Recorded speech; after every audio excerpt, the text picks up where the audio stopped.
All right, we are live. I'd like to welcome everyone yet again to another Idea Chat CNY. This is your host, Tony, and today we're going to talk to Kerry Maguire.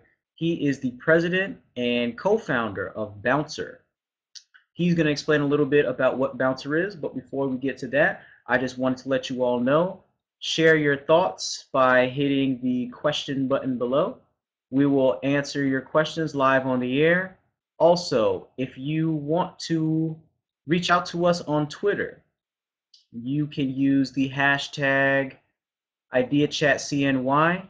And please make sure to follow us on Twitter as well. We are at IDEACUS. Whoa. We are at IDEACUS. Why is this not working? And all right, I'm going to invite Kerry on screen now. Go.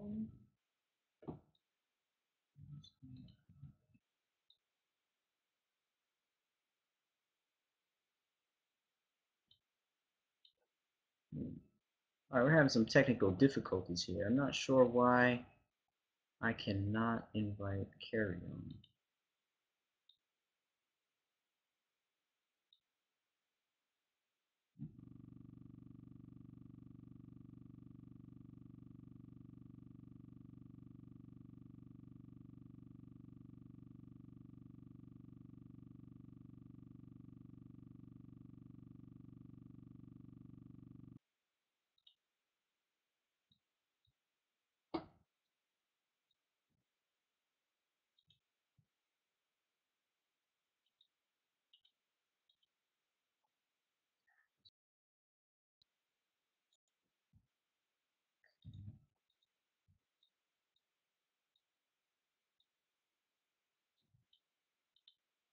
I'm not sure if anyone can see me or hear me, but we're seeming to have some technical difficulties right now.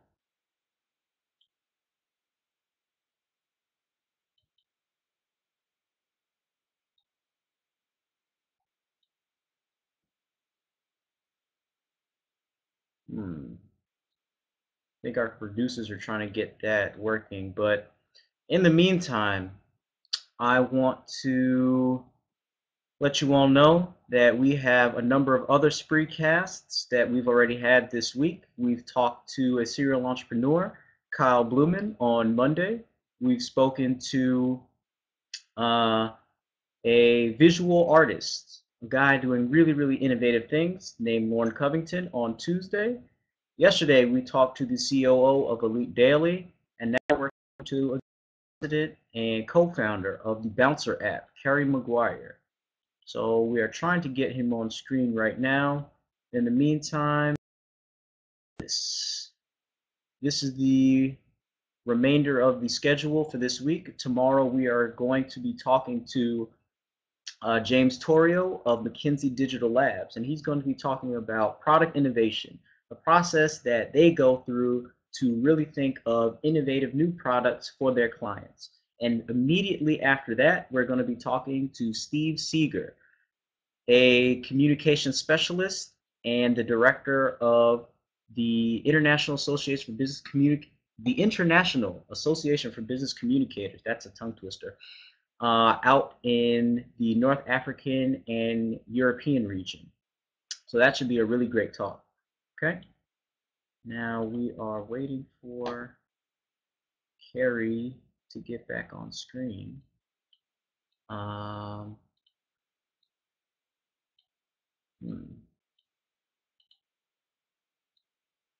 All right, so for all of those that have just tuned in, my name is Tony, and I'm the Assistant Director and Program Coordinator for the RVD IDEA Accelerator here at Syracuse University. And the purpose of our office is to connect any student with any idea to resources on and off campus that can help them take their idea to the next level. A number of students have already come to our office this year and are already taken their ideas to market. They're doing market research. Kerry actually is a student that has come to our office, and look at him now, literally starting from the bottom, and now he's here. So I think we actually are getting him on screen right now. We're just waiting for him to connect. Feel free to check out our website at idea.syr.edu. You can learn about the classes that we have, learn about some of the student companies that have come through the accelerator. You could also connect with me and all the other idea connectors that are here on campus that have specific expertise in marketing, advertising, legal stuff. I mean, you name it, we got you covered. Anyone and everyone that comes to our office always leaves a happy customer. So hit us up on idea.syr.edu. You can also reach me on Twitter. My name is at Tony Fried Baloney. Oh yeah, Tony Fried Baloney. What is that? Okay, not sure why that's happening. Again, that's at Tony Fried Baloney. It seems we're having some difficulty getting him on camera. I'm not sure why.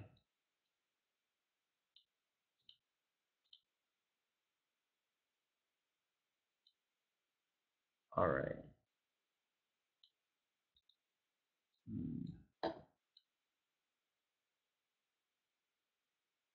All right, so we're having some difficulty right now, so please bear with us.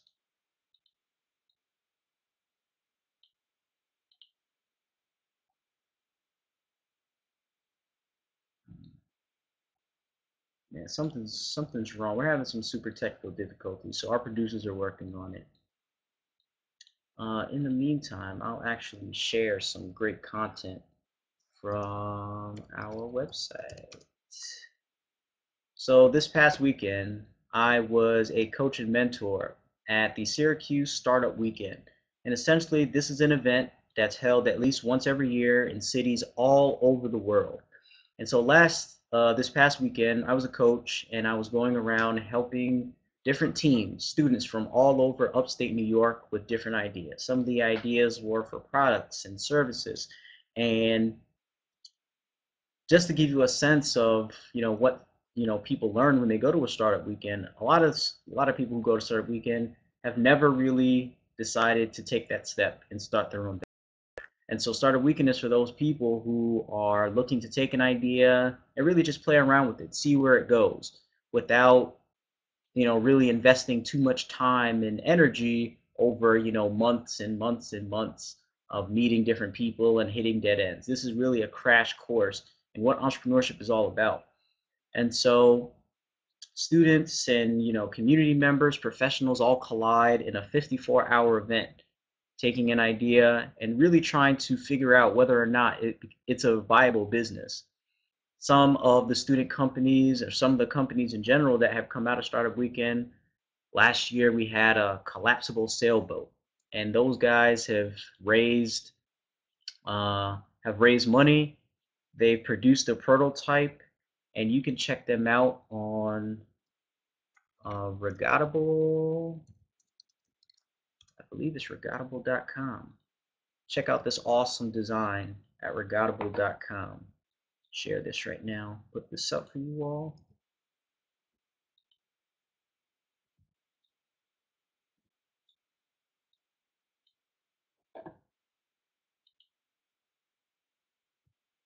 Check out that website. These guys are really doing some awesome stuff. And if you go to our website, and one of my producers can actually put up the link, we actually have a blog. And so in this blog, we talk about a bunch of different stuff. I think our latest blog post was about intellectual property. And that's a really, really, really big topic that a lot of budding entrepreneurs struggle with. Because on one hand, if you don't have a network already, you're literally starting from the bottom, you don't have money, you don't have a network. How in the world do you take an idea and make something of it? How can you make it real? You got to talk to people. You got to tap into people's networks. You have to really start really talking to people and trusting them.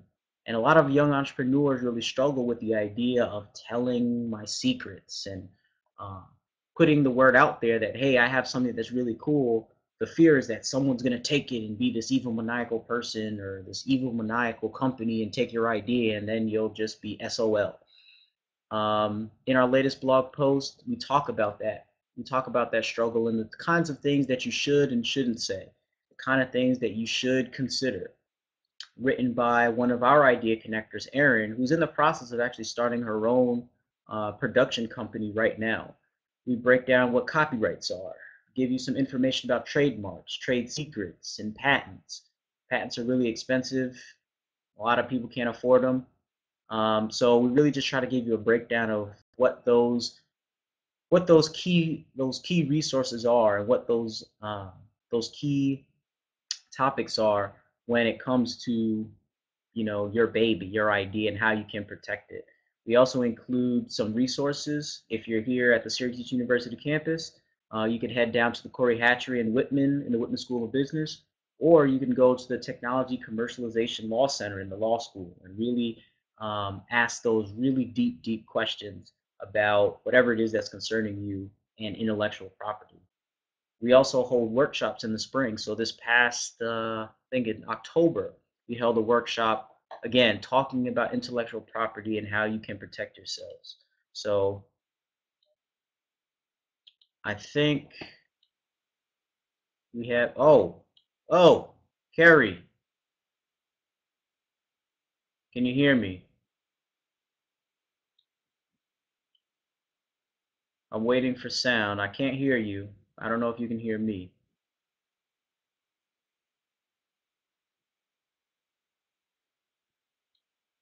All right, we got video. Now we just got to get sound. Not sure why we're not getting sound right now. So ladies and gentlemen, we're just having some technical difficulties. Our producers are trying to work on it. We're a startup too. We're trying to go learn as we go. So bear with us, please. And just in case anyone was confused about what campus this is Tony over here at the Syracuse University campus located in upstate New York, the bright, sunny, and sometimes cold place. Can you hear me now, Tony? Brought to life. Oh, we have sound. Perfect. Right. All right. We got it. We got it. Okay. Beautiful. All right. We should be good All now. right, Kerry. So I just spent the last, I guess, 10 minutes chatting up our audience and letting them know about IDEA and what we do over here. And now it's time for you to talk. So Awesome. I've introduced you enough. We know that you are the president and co-founder of Bouncir. So could you tell us a little bit about what Bouncir is? Absolutely. We are a promotions company. We work with wireless cameras. Right now, we are in the nightlife industry, so we put wireless cameras in bars, restaurants, and nightclubs. And we also do community events. So anywhere the public would get benefit out of getting a live look in somewhere before they show up, that's what we do. That's what our specialty is. Nice. So are you a mobile app, a web service? Yeah. Do you have both? Sure. We have a website and a mobile app that are both in development right now. The mobile app is about ready to go and will be on the app market, the Apple app market fairly soon, and then the Android market shortly after that. Nice, nice. So everyone out there wants to know, how did you get started? The title of this is Started from the Bottom, Now We're Here. Everybody knows what that song is all about. It looks like you're doing pretty well for yourself. Look at the haircut. I got a The really office nice haircut. looks sweet. Too So how'd you much, get started, man? Yeah, and I really am modest about where we are because it's an interesting thing when you try to start a company. It's very exciting at first, and there's a lot of adrenaline and a lot of emotions. And we first had this idea like 2 years ago. It was our CEO, Matthew Sullivan, was taking one of the first iterations of a Syracuse University IDEA course Nice. that they still offer, and I ended up taking all of them. There are it's like what IDEA to Startup, and a couple of really great classes that are offered for students who really want to start a company while they're in college. Really hands-on. They made us pitch like 1,000 times. Taught us all the basics of how to present ourselves to investors, to customers, and taught us how to really get out there and start talking to people about what we wanted to do. So yeah, that's exactly how it started. Matt was in one of the classes. I was actually working with Matt part-time at the Syracuse Post-Standard, and he came to me one night and said, hey, I'm going to meet one of the professors from my class to talk about actually starting a business. Would you be interested? Because he knows I'm interested in entrepreneurship. And I told him absolutely. And that's sort of how it all began. And we started with nothing. We thought we had, more than we did at first. You talk about starting from the bottom. And as I mentioned, there's a lot of adrenaline and excitement. And every single thought you have, you want to share with your quote unquote business partner. And there's a lot of hype. So one of the biggest things I learned was that nothing happens overnight. It was very nice of you, to mention that we are a lot further along than we were, but we by no means made it. And, we're not at the top by any means. And I just want to stress that, yeah, it doesn't happen overnight. So plan on enduring a lot of crazy obstacles that you never could expect you'd experience. So, Yeah. So let's talk about those obstacles a little bit. What obstacles did you face? um, I'll try to put this the best way I can for anyone who hasn't started a company yet. Okay. You've probably heard people talk about team and people that you work with, and you've got to find the right team and the right talent. You've probably heard these words thrown around a lot, and it's the most important thing, and it's the truth. And I'll try to elaborate somewhat. From one college kid to any other college kid that's trying to start a company.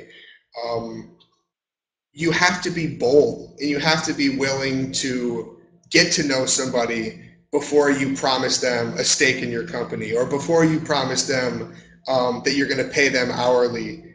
Uh, it can be very exciting. You come up with a good idea. Maybe you're in a class. Maybe everybody in the class says, "Hey, that's really cool. You should do that." And now you think, "Oh, we're going to make it.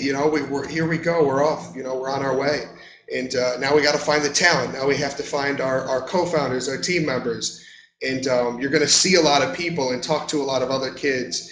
And the thing is that, the attitude uh, that it takes and the consistency that it takes to work on your own company, takes a special person. So you really have to take the time to get to know people before you commit to certain co-founders, because college is a busy time. I mean, you've got classes, you've got expectations. Your parents expect you to do well and to graduate.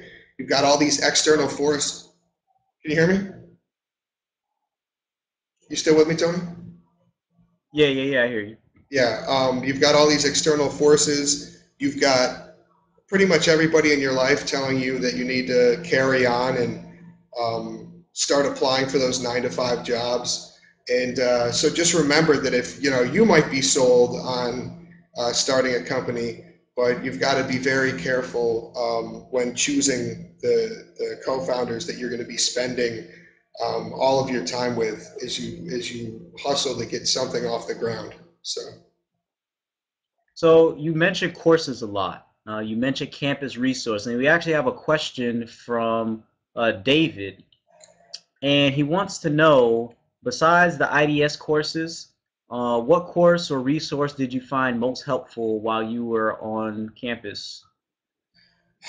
Sure. And just to reiterate further, I enjoyed the support system on campus so much that I ended up being lucky enough to be included in a Kauffman Fellowship and I'm now in a master's program, so I'm still technically at All SU. right. So that's how helpful people can be. I would say that there are many different resources that are available that Tony can tell you about. There's this IDEA website that really wasn't around when I was starting out. So in a way, it's easier for you guys. And who asked the question? What was his name? David. Yeah, for anyone else out there who's trying to start a business, and for David, there's now this great website idea, and Tony can answer questions on further resources. But I personally, I was involved down at the Technology Garden a lot. A couple of the gentlemen who teach the courses I mentioned are involved down there at the Syracuse Technology Garden off of Harrison Street downtown. Um, I went to different professors that people would recommend me to. For example, you have to have financials if you ever want to ask anybody for money. And we would come up with projections and different things like this. And I would ask for recommendations around, whether it be Whitman or somebody at the Technology Garden. Um, Even outside of the university, people inside of the university can point you outwards. And there are some really great professionals that were willing to help us that I'm sure would be willing to help you. The biggest thing I can tell you is if you really have an idea that you're passionate about, um, somebody will absolutely point you in the right direction. And I'm not sure what it is that your idea is or what it is that you might want to work on. But if you speak with Tony or one of the mentors, one of the many mentors they have listed on the site, depending on what you're interested in, people are absolutely willing to help you. If they think that you're taking yourself seriously, they will take you seriously. Totally. I would 100% agree with that.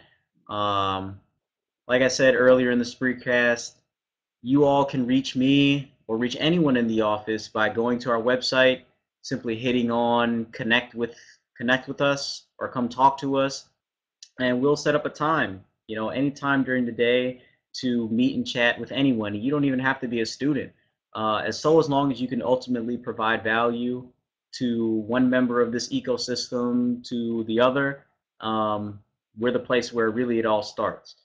Aside from classes, there's competitions. I don't know. Did you compete in any of the competitions, Yeah, we Kerry? along the way, along the early days there, like I said, we're into our.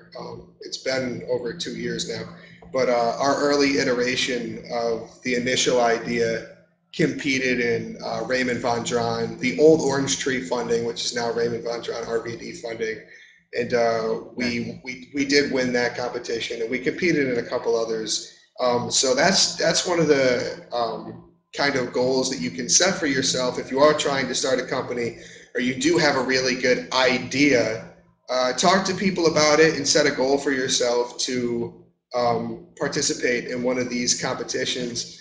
When we started, even just a couple years ago, there was like one, um, and it was at the Technology Garden. And now there are several, thanks to IDEA and people like Tony. And there's other options for little pitch contests and other things like that. So um, yeah, so to answer your question, we did compete and we did do okay when we initially Nice. started.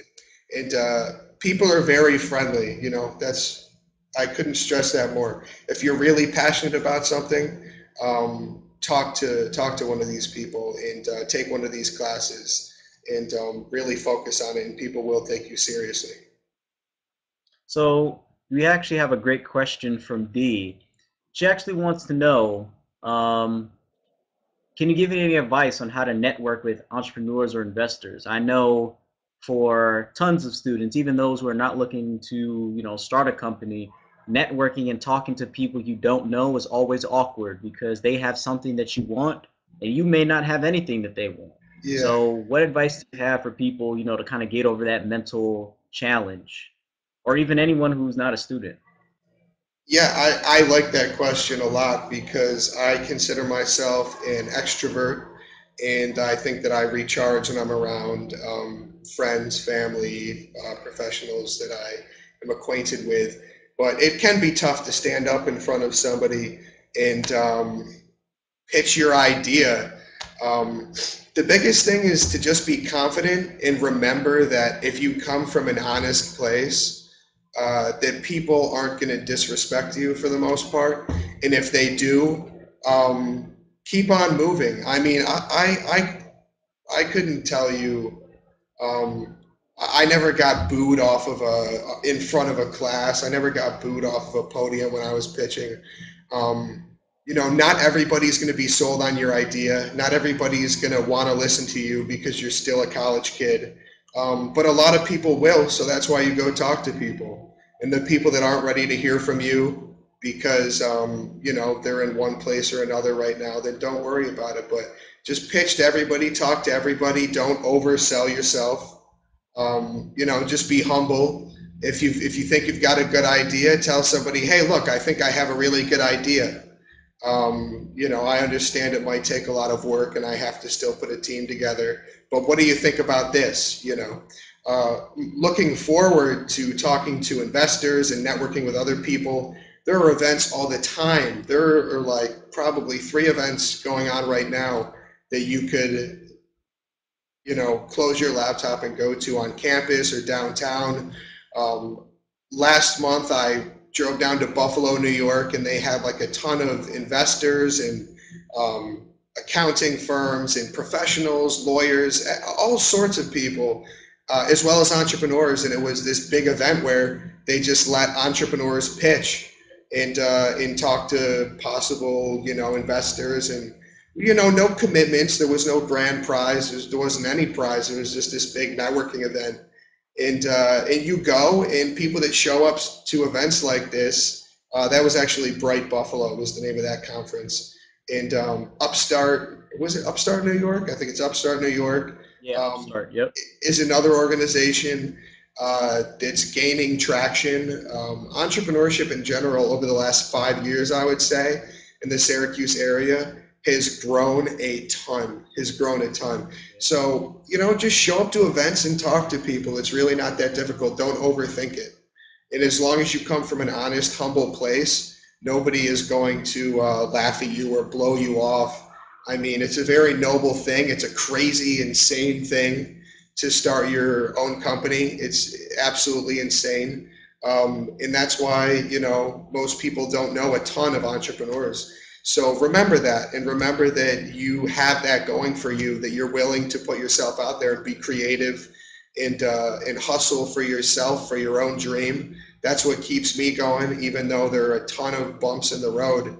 I mean, at the end of the day, I'm really working hard on an idea that I am in love with and I think can bring value to the community. And that being said, I could talk to anybody about that all day. Awesome. Awesome. Um, yeah, that's actually really true. You mentioned that there was, this explosion of, entrepreneurial activity, and we spoke to a serial entrepreneur that graduated from SU in '93, and he Yeah, was saying when, he was here, there was nothing here, and that's why he left. yeah, But in the last 5 to 6 years, there has been so much activity because of, folks like IDEA and the Tech Garden oh and, yeah, all these other nonprofit organizations put in investing in the people, the human capital, not so much, the other stuff that people like to invest in. But at the end of the day, like you were saying, it all boils down to team, and it's that human component of entrepreneurship that I think is really driving this movement that we're yeah, starting over here at Syracuse, forward and absolutely. spreading across. So, Yeah. excuse me.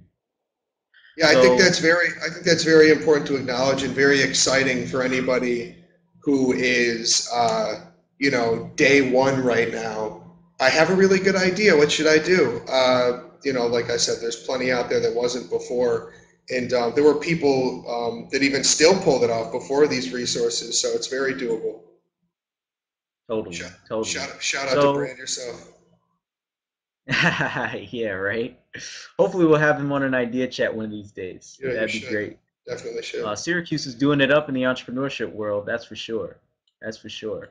So we actually have another great question, and I guess we could just keep rolling with these questions as they keep coming in because Yeah, there's let's do another it. good. Um, so you mentioned, pitching your idea a lot, whether that's in a networking environment or in a competition or even one-on-one, with me in the office. What's your best tip for how to present your 60-second pitch?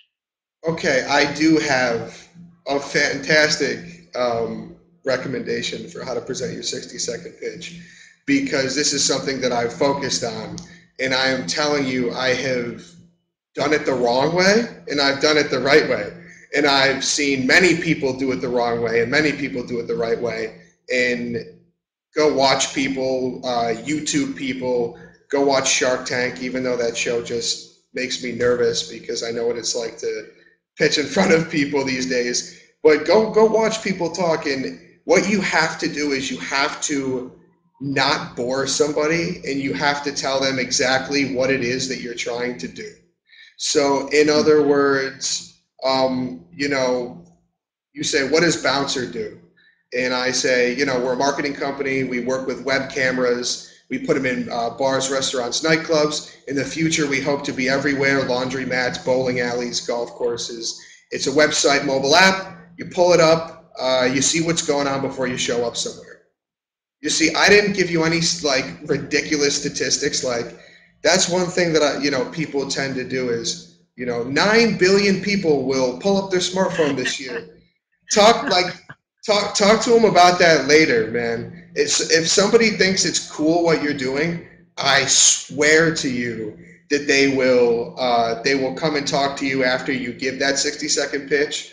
Are they if they said walk with me, you have 60 seconds, and you give them the basics, they'll say okay, walk another 60 seconds with me, and tell them what you're doing, make it kind of exciting, and don't hit them with anything that they're not going to remember, which look up statistically what people will and will not remember. And one of the big things is people won't, listen past a certain point during a pitch most of the time if they're not interested, and people won't remember numbers and statistics. So unless it's something really short and simple and sweet, like 2 out of 3 people, have whatever.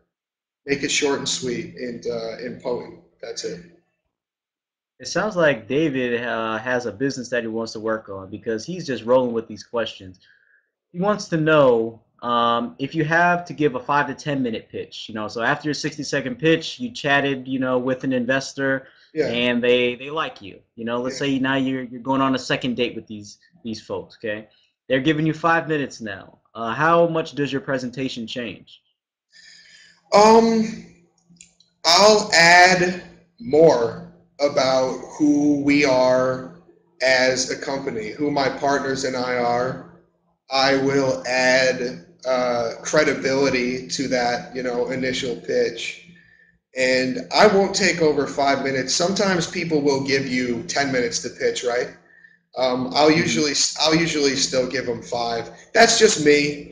I mean, people have their preferences. I really, I don't like to bore people if it's something, that's not a back and forth. Like this, for example, is a dialogue. This is changing. People can ask questions, and it's ad hoc. If I have planned something to tell you, I will try my hardest to get the point across in 5 minutes, and then be ready to answer the tough questions.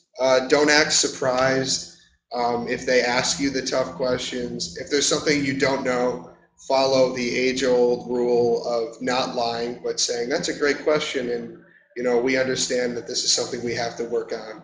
But yeah, so in that 5 minutes, it's actually if you actually want to know how to not mess up a 5-10 minute pitch, Google Guy Kawasaki.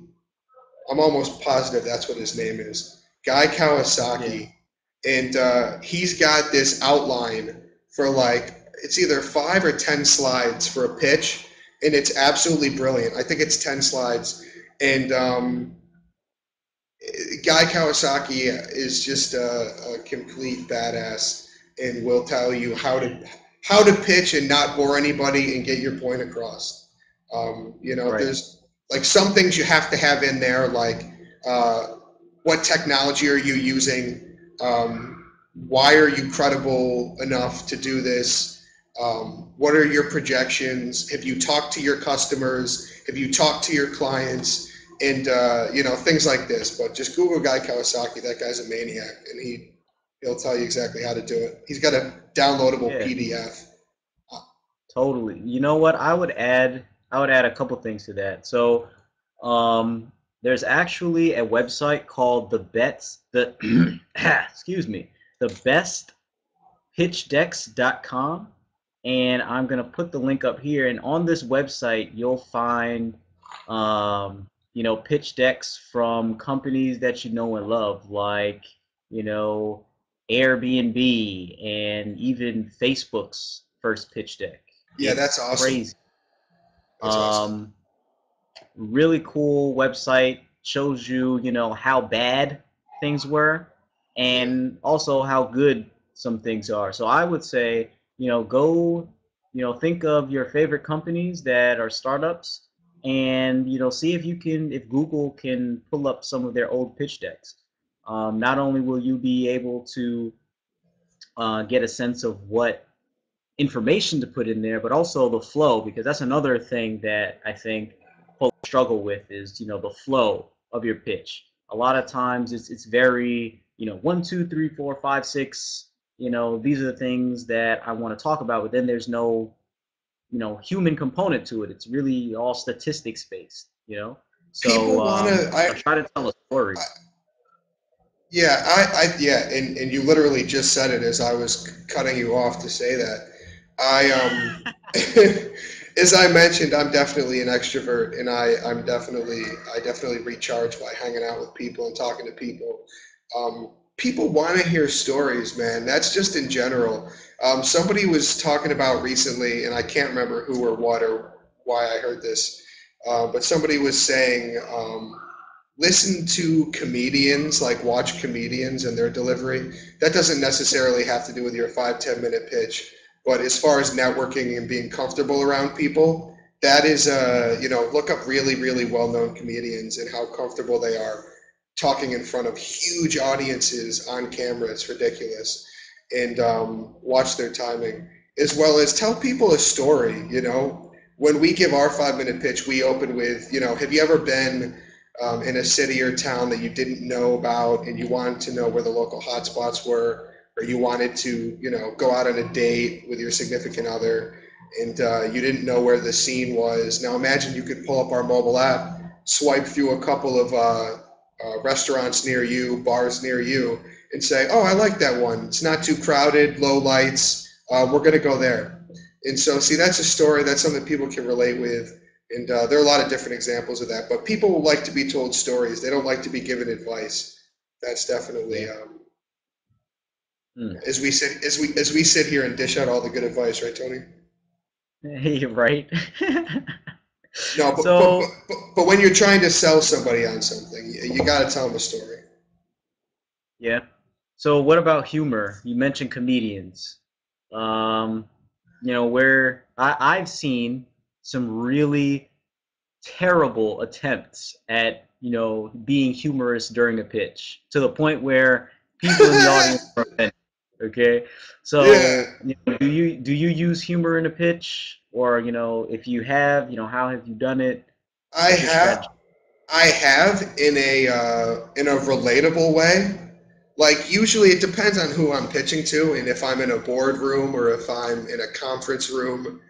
Um, it really depends, but in the sense that you want to be relatable and you don't want to sound like I am giving my pitch. Don't get me wrong, script out your pitch, rehearse it a billion times, know what you're going to say, for the most part. But be relatable, like, in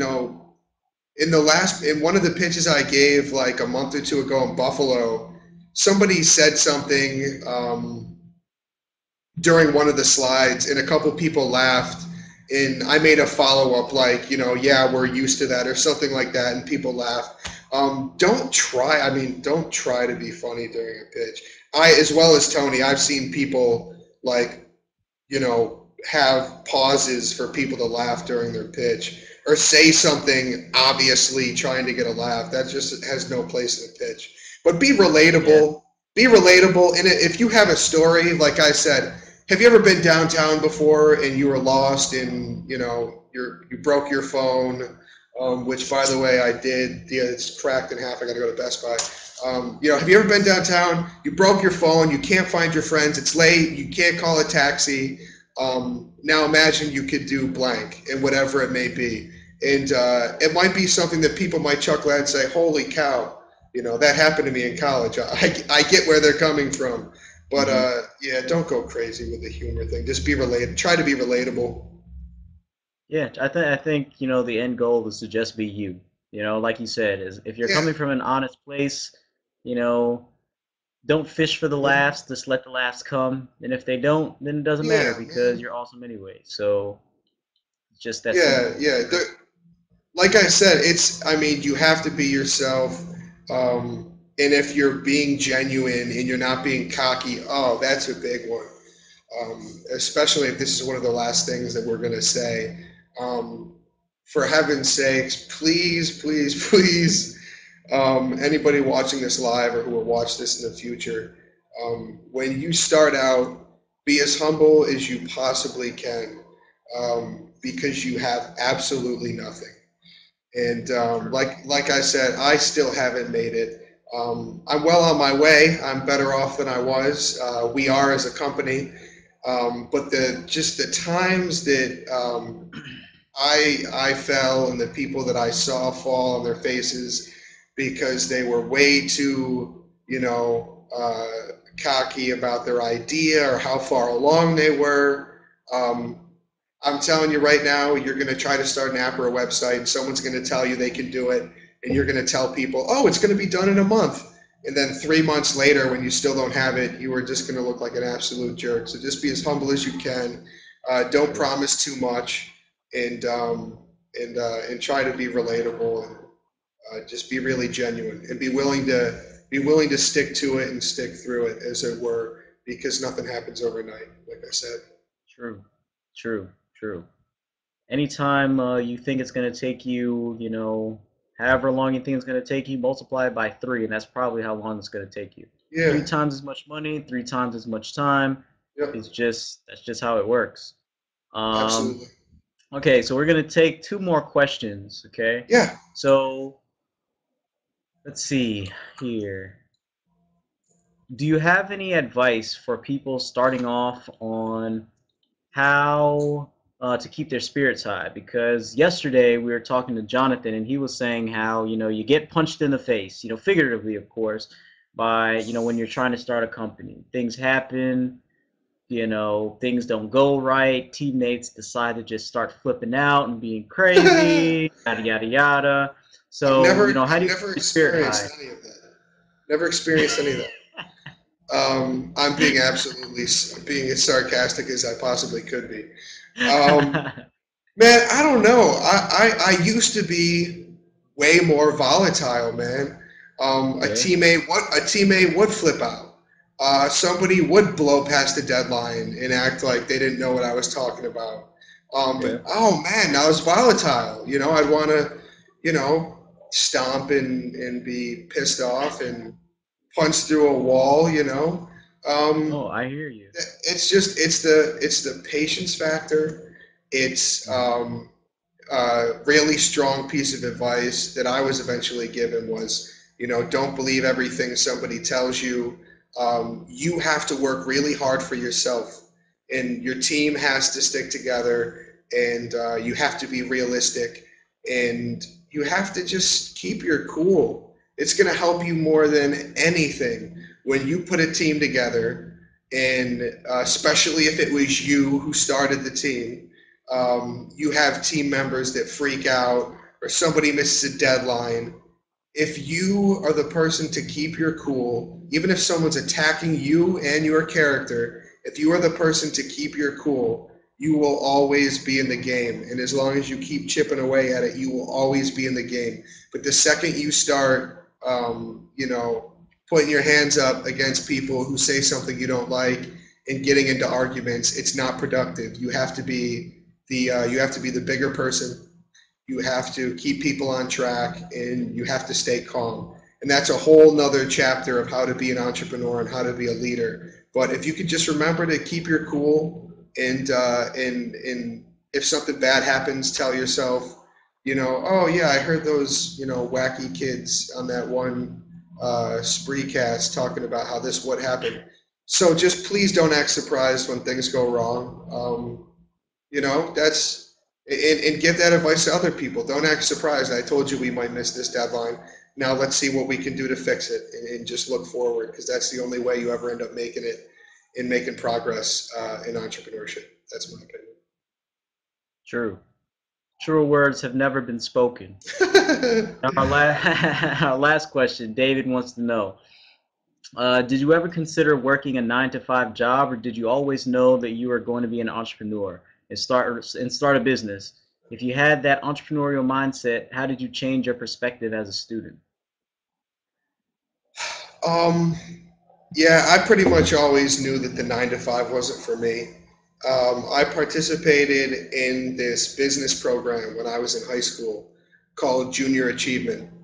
And it was an exercise, I don't know if anyone's ever heard of it before. But it was a really cool program where, we learned the basics of entrepreneurship. And they ended up giving me my undergraduate scholarship to Syracuse University. So I kind of owe them a lot, and I think they're really great organization. It's Junior Achievement. But I knew when I was in junior high school that I didn't want to do the 9 to 5. I ended up doing probably 5 or 6 internships because, I wanted to get experience before I came to Syracuse. And I wanted, the internships to help me get into Syracuse and help me win scholarships. So I did all that. And, I enjoyed all of them, but I didn't really, I wanted to work on my own projects and do my own thing. And then, when I came to Syracuse University, my world expanded so much, meeting different people, and it just inspired me. It really inspired me to work for myself. And it's an insane thing, starting your own business. Like I've said that again. I would recommend, make one more recommendation, um, and it's a book called How to Get Rich. That's the name of the book, Hmm. and it's written by the guy who owns Maxim. That's how you might have heard of him. He's owned several Dennis Publishing Company. His name's Felix Dennis, and it's called How to Get Rich, and it is not a self-help book. The first chapter, you're going to be like, why did he tell me to read this? Because he's talking about the odds and the statistics of making it in the real world when you're trying to do your own thing. But if you get past that and read on, he talks a lot about how you have to keep your nose to the grindstone, how you got to stop taking advice from people who don't own their own business. Um, why would you take advice from people who aren't in that field or who aren't interested in that field? Everybody wants you to work the 9 to 5. Everybody. We've been in school. I've been in school since pre-K. Everybody training me to work that 9 to 5, and It's true. and that's one of my favorite books there, where he talks about how you're absolutely psychotic if you think you're going to start your own company, but if you embrace that and you stick to it, then you actually absolutely will succeed. If you keep going, whatever um, Einstein and anyone else who's ever been a genius and influential has said that they've done something thousands of times before they have succeeded. And that's definitely true. You got to keep trying, keep trying, keep trying. And like we talked about early on in the conversation, I made a ton of mistakes, and I've come back and I've learned from them, and I don't repeat the same mistakes. And that's key. Totally. So any last words for our guests and our any viewers that are going to be watching this later on? Yeah, thanks for listening in. Like I said, it was very nice of Tony to invite me to do the chat. I appreciate the Drake reference because I'm a huge Drake fan. Started, and Oh yeah, I know. I know. yeah, and no, it's fantastic. I love to talk to people about mistakes that I made, so that hopefully you don't have to make the same mistakes. And I love to encourage entrepreneurship because, like I said before, it's a crazy thing. It's insane, but I wouldn't have my life any other way. and I'm constantly brainstorming and working on business and other ideas. And it's just a way of life. And if you let it take control of you and become a part of you, you'll be just fine. Word. Thanks so much, Kerry, for being on this episode of Idea Chat CNY. Thank you for You can having me. reach Kerry out. You can, oh yeah, no problem, man. Anytime. You can reach Kerry on Twitter. You could also check out Bouncir.com. That's Bouncir.com. When their app releases, IDEAChatCNY will certainly promote and share. You can follow us on Twitter at IDEAChatCNY. And you could also reach out to me. I'm here on Syracuse University's campus. You can reach out to me on Twitter as well. And thanks, Kerry. Appreciate it, man. Yeah, no problem, This Tony. is Thanks a lot for having me. all right. See ya. I appreciate So thank you all for tuning in yet again on another Idea Chat CNY. You can tune in. We have 2 more Idea Chat scheduled for this week, closing out Global Entrepreneurs Week. So tomorrow we're going to be having a double header. First, we're going to have James Torrio from McKinsey Digital Labs, and he's going to be talking about product innovation and how they take an idea, decide if it's worth going and pursuing, and just iterating on that idea so that it's the best possible product it can be for their clients. Then immediately following, we're going to be talking to Steve Seeger, from the International Association of Business Communicators. He's going to be talking about aggressive innovation. What principles, what concepts do you need to consider when thinking about how you can be an innovator?